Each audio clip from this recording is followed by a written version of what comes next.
ನಮಸ್ತೆ ವೀಕ್ಷಕರೇ, ನ್ಯೂಸ್ 18 ಡಿಜಿಟಲ್ಗೆ ಸ್ವಾಗತ. ನಾನು ನಿಮ್ಮ ಮುನಿರಾಜು.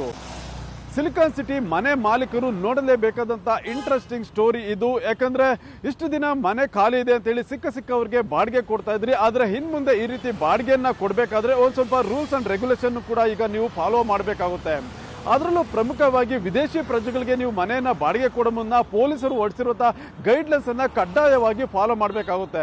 ಈಗ ನಗರದಲ್ಲಿ ಈ ರೀತಿ ಮನೆಯನ್ನು ಬಾಡಿಗೆ ಕೊಡೋದಕ್ಕೂ ಮುನ್ನ ಒಂದು ಸ್ವಲ್ಪ ಗೈಡ್ಲೈನ್ಸನ್ನು ಫಾಲೋ ಮಾಡಬೇಕು ಅಂತೇಳಿ ಈಗ ನಗರದ ಪೊಲೀಸರು ಕೆಲವು ಮಾರ್ಗಸೂಚಿಗಳನ್ನು ಕೂಡ ಹೊರಡಿಸಿದ್ದಾರೆ. ಆ ಒಂದು ಮಾರ್ಗಸೂಚಿಗಳ ಅನ್ವಯ ನೀವು ಈಗ ಬೇರೆ ಬೇರೆ ವ್ಯಕ್ತಿಗಳಿರ್ಬೋದು ಮತ್ತು ವಿದೇಶಿ ಪ್ರಜೆಗಳಿಗೆ ಒಂದು ಬಾಡಿಗೆಯನ್ನು ಕೊಡುವಂಥ ಅನಿವಾರ್ಯತೆ ಈಗ ಸೃಷ್ಟಿ ಆಗ್ತಾ ಇದೆ. ಯಾಕಂದರೆ ಇತ್ತೀಚಿನ ದಿನಗಳಲ್ಲಿ ನಗರದಲ್ಲಿ ವಿದೇಶಿ ಪ್ರಜೆಗಳಿಂದ ಸ್ವಲ್ಪ ಕ್ರೈಮ್ಸ್ ಇರ್ಬೋದು, ಮತ್ತು ಮಾದಕ ವಸ್ತುಗಳ ಸರಬರಾಜು ಇರ್ಬೋದು, ಮತ್ತು ಬೇರೆ ಬೇರೆ ಕೃತ್ಯಗಳಲ್ಲಿ ಅವರು ಭಾಗಿಯಾಗ್ತಾ ಇರೋದ್ರಿಂದ ಅವರ ಮೇಲೆ ಒಂದು ಕಟ್ಟುನಿಟ್ಟಾಗಿ ಒಂದು ಹದ್ದಿನ ಕಣ್ಣನ್ನು ಕೂಡ ಇಡಬೇಕಾಗುತ್ತೆ.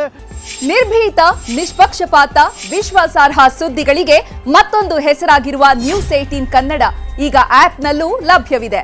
ದಯವಿಟ್ಟು ಇಲ್ಲಿರುವ QR ಕೋಡ್ ಅನ್ನು ಸ್ಕ್ಯಾನ್ ಮಾಡಿಕೊಂಡು ಆಪ್ ಡೌನ್ಲೋಡ್ ಮಾಡೋದಕ್ಕೆ ಮರಿಬೇಡಿ. ನಿಮ್ಮ ಬೆಂಬಲ ಹೀಗೆ ಸದಾ ನಮ್ಮೊಂದಿಗಿರಲಿ. ಧನ್ಯವಾದ. ಮತ್ತು ಅವರು ಎಲ್ಲಿ ವಾಸ ಮಾಡ್ತಾ ಇದ್ದಾರೆ ಮತ್ತು ಯಾವ ಮನೆಯಲ್ಲಿ ಇದ್ದಾರೆ ಅನ್ನೋದ್ರ ಬಗ್ಗೆ ಕೂಡ ನಿಖರವಾದ ಒಂದು ಮಾಹಿತಿ ಕೂಡ ಇರಬೇಕಾಗುತ್ತೆ. ಆ ಸಲುವಾಗಿ ನಗರದ ಪೊಲೀಸರು ಈಗ ಒಂದು ಗೈಡ್ಲೈನ್ಸ್ ಅನ್ನು ಹೊರಡಿಸಿದ್ದು, ಆ ಒಂದು ಗೈಡ್ಲೈನ್ಸ್ ಅನ್ನು ಎಲ್ಲ ಮನೆ ಮಾಲೀಕರು ಕೂಡ ಕಡ್ಡಾಯವಾಗಿ ಫಾಲೋ ಮಾಡಬೇಕು ಅಂತೇಳಿ ಒಂದು ಸೂಚನೆಯನ್ನು ಕೂಡ ಕೊಟ್ಟಿದ್ದಾರೆ. ಅದರಲ್ಲೂ ವಿಶೇಷವಾಗಿ ಐಟಿ ಹಬ್ ಆಗಿರುವಂಥ ಒಂದು ವೈಟ್ ಫೀಲ್ಡ್ ಏರಿಯಾದಲ್ಲಿ ವಾಸ ಮಾಡ್ತಿರುವಂಥ ಒಂದು ವಿದೇಶಿ ಪ್ರಜೆಗಳ ಅನುಸಾರವಾಗಿ ಈ ಒಂದು ಕ್ರಮಗಳನ್ನು ಕೂಡ ಈಗ ಪೊಲೀಸರು ಹೊರತಂದಿರುವುದು. ಅದರಿಂದ ವೈಟ್ ಫೀಲ್ಡ್ ಏರಿಯಾದಲ್ಲಿ ಮನೆಗಳನ್ನು ಬಾಡಿಗೆ ಕೊಡುವಂಥ ಮಾಲೀಕರೇನಿದ್ರೆ ಅವರು ಈ ಒಂದು ಮಾರ್ಗಸೂಚಿಗಳನ್ನು ಕಡ್ಡಾಯವಾಗಿ ಫಾಲೋ ಮಾಡಬೇಕಾದಂಥ ಒಂದು ಅನಿವಾರ್ಯತೆ ಕೂಡ ಈಗ ಸೃಷ್ಟಿಯಾಗಿದೆ.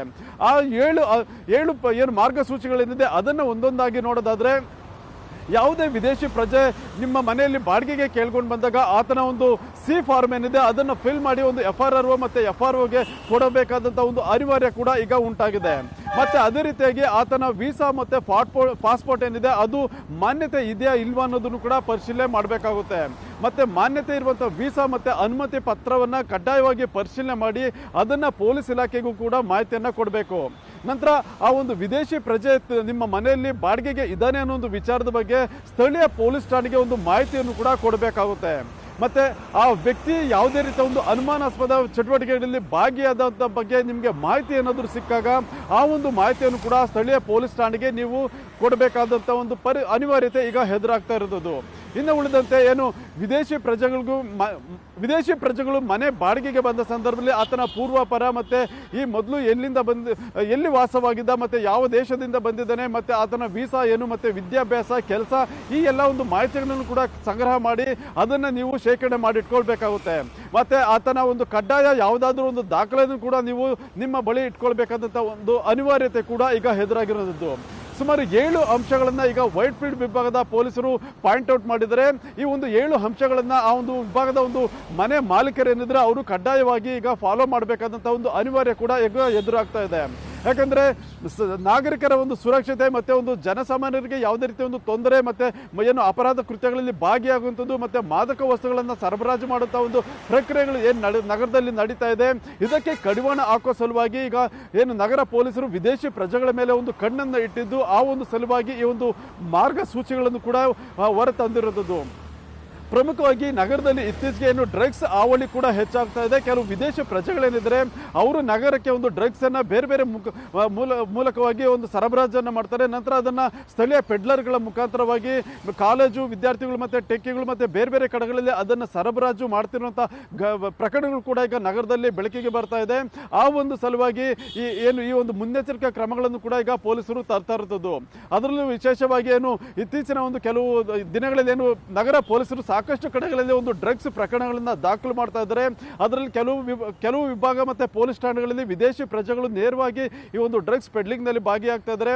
ಮತ್ತೆ ಕೆಲವರು ಸಿಂಥೆಟಿಕ್ಸ್ ಡ್ರಗ್ಸನ್ನು ತಾವೇ ತಯಾರು ಮಾಡಿ ಅದನ್ನು ಬೇರೆ ಬೇರೆ ಕಡೆಗೆ ಒಂದು ಮಾರಾಟ ಮಾಡುವಂಥ ಕೆಲಸವನ್ನು ಕೂಡ ಜಾಲವನ್ನು ಕೂಡ ಸೃಷ್ಟಿ ಮಾಡಿಕೊಂಡು ಅದನ್ನು ಕೂಡ ಈಗ ಮಾಡ್ತಾ ಇದ್ದಾರೆ.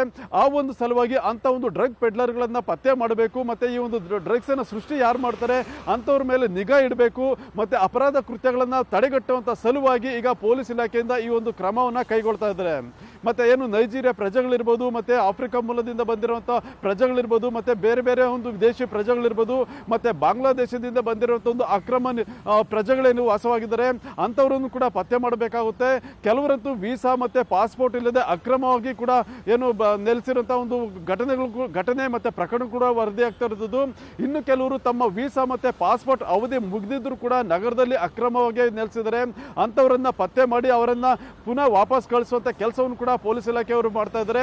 ಆ ಒಂದು ಸಲುವಾಗಿ ಅವರನ್ನ ಈಸಿಯಾಗಿ ಫೈಂಡ್ ಔಟ್ ಮಾಡಬೇಕು, ಮತ್ತೆ ಅವರ ವಾಸ ಮತ್ತೆ ವಿಳಾಸ ಎಲ್ಲಿದೆ ಅನ್ನೋದನ್ನ ಪತ್ತೆ ಹಚ್ಚುವಂತ ಸಲುವಾಗಿ ಈ ಒಂದು ಕ್ರಮಕ್ಕೆ ಈಗ ಪೊಲೀಸ್ ಇಲಾಖೆ ಮುಂದಾಗ್ತಾ ಇದೆ. ಅದರಿಂದ ಸಿಲಿಕಾನ್ ಸಿಟಿಯಲ್ಲಿ ಏನು ಮನೆ ಮಾಲೀಕರೇನಿದ್ರೆ ಅವರು ಇನ್ನು ಮುಂದೆ ಯಾವುದೇ ವಿದೇಶಿ ಪ್ರಜೆ ನಿಮ್ಮ ಮನೆಯಲ್ಲಿ ಬಾಡಿಗೆಗೆ ಬಂದ ಸಂದರ್ಭದಲ್ಲಿ ಆತನ ಕಂಪ್ಲೀಟ್ ಡೀಟೇಲ್ಸ್ ಅನ್ನ ಕಲೆಕ್ಟ್ ಮಾಡಬೇಕಾಗುತ್ತೆ. ಮತ್ತೆ ದಾಖಲೆಗಳನ್ನ ನೀವೇ ಪರಿಶೀಲನೆ ಮಾಡಿ ನಂತರ ಸ್ಥಳೀಯ ಪೊಲೀಸ್ ಠಾಣೆಗೆ ಇದ್ರ ಬಗ್ಗೆ ಒಂದು ಮಾಹಿತಿಯನ್ನು ಕೂಡ ನೀಡಬೇಕಾಗುತ್ತೆ. ಆದ್ರಿಂದ ಈ ಒಂದು ಮಾರ್ಗಸೂಚಿಗಳನ್ನ ಎಲ್ಲರೂ ಕೂಡ ಕಡ್ಡಾಯವಾಗಿ ಫಾಲೋ ಮಾಡಬೇಕು ಅಂತೇಳಿ ಈಗ ಪೊಲೀಸ್ ಇಲಾಖೆ ಈ ಒಂದು ಸೂಚನೆಗಳನ್ನು ಕೂಡ ಹೊರಡಿಸಿರುವಂಥದ್ದು. ಇದು ಇವತ್ತಿನ ವಿಶೇಷ. ಮುಂದೆ ಇದೇ ರೀತಿಯ ಸುದ್ದಿಗೋಸ್ಕರ ನೋಡ್ತಾ ಇರಿ ನ್ಯೂಸ್ 18 ಡಿಜಿಟಲ್ ಕನ್ನಡ. ನಿರ್ಭೀತ, ನಿಷ್ಪಕ್ಷಪಾತ, ವಿಶ್ವಾಸಾರ್ಹ ಸುದ್ದಿಗಳಿಗೆ ಮತ್ತೊಂದು ಹೆಸರಾಗಿರುವ ನ್ಯೂಸ್ 18 ಕನ್ನಡ ಈಗ ಆಪ್ನಲ್ಲೂ ಲಭ್ಯವಿದೆ. ದಯವಿಟ್ಟು ಇಲ್ಲಿರುವ QR ಕೋಡ್ ಅನ್ನು ಸ್ಕ್ಯಾನ್ ಮಾಡಿಕೊಂಡು ಆಪ್ ಡೌನ್ಲೋಡ್ ಮಾಡೋದಕ್ಕೆ ಮರಿಬೇಡಿ. ನಿಮ್ಮ ಬೆಂಬಲ ಹೀಗೆ ಸದಾ ನಮ್ಮೊಂದಿಗಿರಲಿ. ಧನ್ಯವಾದ.